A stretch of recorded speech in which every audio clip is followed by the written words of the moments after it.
Hey guys, Bloomer here, and today I'm going to be reviewing Super Squad.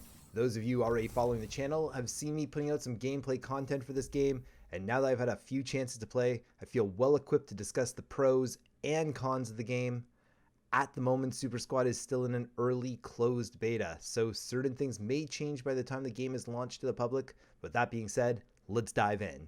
Super Squad can be found on Steam and is also making its way onto the Epic Store. At the moment, it's in the coming soon area, and are calling themselves not just a new game, but a new game genre called Mosh, or a multiplayer online shoot 'em up.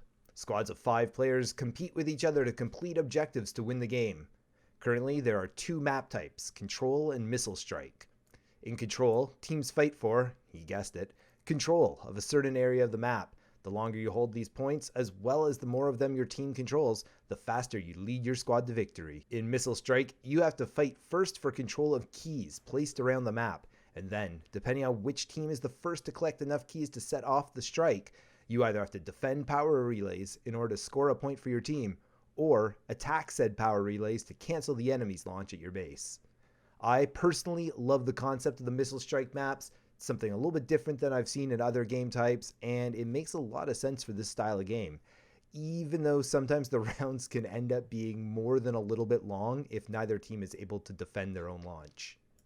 At the time of filming this, Super Squad has 11 troopers to choose from, and are already promoting the soon release of the 12th trooper. They're also teasing a handful of others already by name and character portrait, as well as some of their abilities. Troopers are broken down into 4 classes.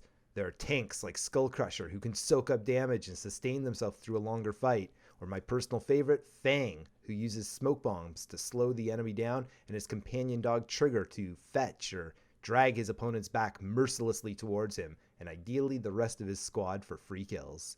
After tanks, there are of course damage dealers.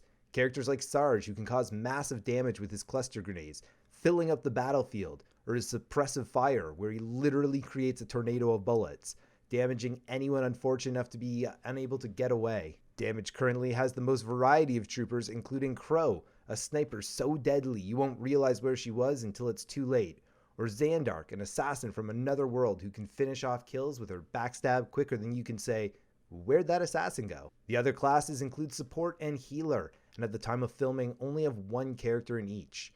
The support character Nebular, who can buff himself or any friendly troopers with focus, or release a wave of psionic energy to create a defensive area to boost your troops in an AoE. Then there's the healer Florp, who throws a sticky grenade that can both heal friendly troops as well as damage the bad guys, or even give a member of his team a vampiric lifesteal effect for a short duration. To further add to the depth and complexity of the game, there's an in-game store that you use to buy passive abilities throughout. Each class has their own set of passives to choose from, and I've heard that they're planning on expanding the number of passives available. At any point in the match, you can have up to 2 passives and can trade out early choices for later game passives to sway the fight in your favor. The store can be accessed both in the safety of your base as well as on specific contested areas of the map. With all this said, I hear you guys. Okay, Bloomer, so we get the game and the troopers, but is it worth getting involved with? My answer, a resounding yes. Super Squad's fast-paced, has just the right amount of chaos to feel like there's a lot going on, but not so much visual clutter that you can't follow the gameplay relatively easily, especially once you get a little bit more comfortable with the troopers and their abilities.